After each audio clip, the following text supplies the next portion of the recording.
நீங்க பசுபதி பாண்டியன் தீபக் பாண்டியன் கையில் எடுக்கிறதுனால என்னது பழி வாங்க போறீங்களா? எத்தனை பேரை பழி வாங்கி இதை முடிய போறீங்க? யாரை கொலை பண்ணா இதை முடியும்? அப்படி முடியற விஷயமா இது? இப்ப இளைஞர்களுக்கு ஒரே இது அரசியல் என்னன்னா வீர வணக்கம் செலுத்துவதும் அஞ்சலி செலுத்துவதும் மட்டுமே அரசியலாக இருக்கலாம். அத்தனை புரட்சி பேசுறாங்க. தென்தமிழுக்கு அத்தனை கொலை நடக்கும்போது என்ன பண்ணாங்க? அந்த புரட்சியாளர்கள் அந்த இளைஞர்கள் எல்லாம் எங்கேயும் வரல. பசுபதி பாண்டியனுடைய கொலை வழக்கு என்னாச்சு? ஜெசித்னா பாண்டியனுடைய கொலை வழக்கு என்னாச்சு? சிங்காரத்தோட கொலை வழக்கு என்னாச்சு? கீழ் நீதிமன்றத்தை தவிர ஹைகோர்ட்டுக்கு போச்சா? யாராவது போனாங்களா? போகல. இல்ல வழக்க நடத்த வேண்டாம், நடத்த முடியாதுன்னு இருக்கீங்களா? இல்ல சமரசம் ஆயிட்டார்களா என்று எனக்கு தெரியல. நீங்க எல்லா ஊர்லயும் தீபக் பேனர் வச்சிருக்கீங்க. ஆனா அவனுக்கு கீழ் நீதிமன்ற செஷன்ஸ் கோர்ட்ல மர்டர் கேஸுக்கு பேல் வாங்கினான். திருஷ்டிக்கு வந்திருப்பாங்க. அவங்க கிட்ட போய் கம்பராமாயணத்துல இருந்து ஆரம்பிப்பாங்க. தேவேந்திர வரலாறு பேசுவது இதெல்லாம் அசிங்கமா இல்லையா உங்களுக்கு? நீ பொது சமூகம் ஏற்றுக்கலன்னு தானே எஸ்சியில இருந்து வெளியே வரணும்னு சொல்ற.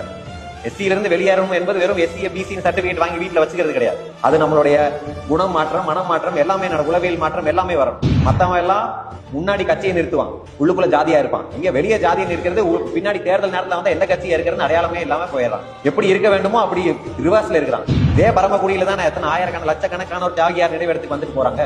வந்துட்டு போய் யாருக்கு ஓட்டு போடுறாங்க? அண்ணன் பசுபதி பாண்டியன் படத்தை போட்டுக்கிறாங்க, அண்மையில் இறந்த தீபக் படத்தை போட்டுக்கிறாங்க. அதோட விளைவு என்ன?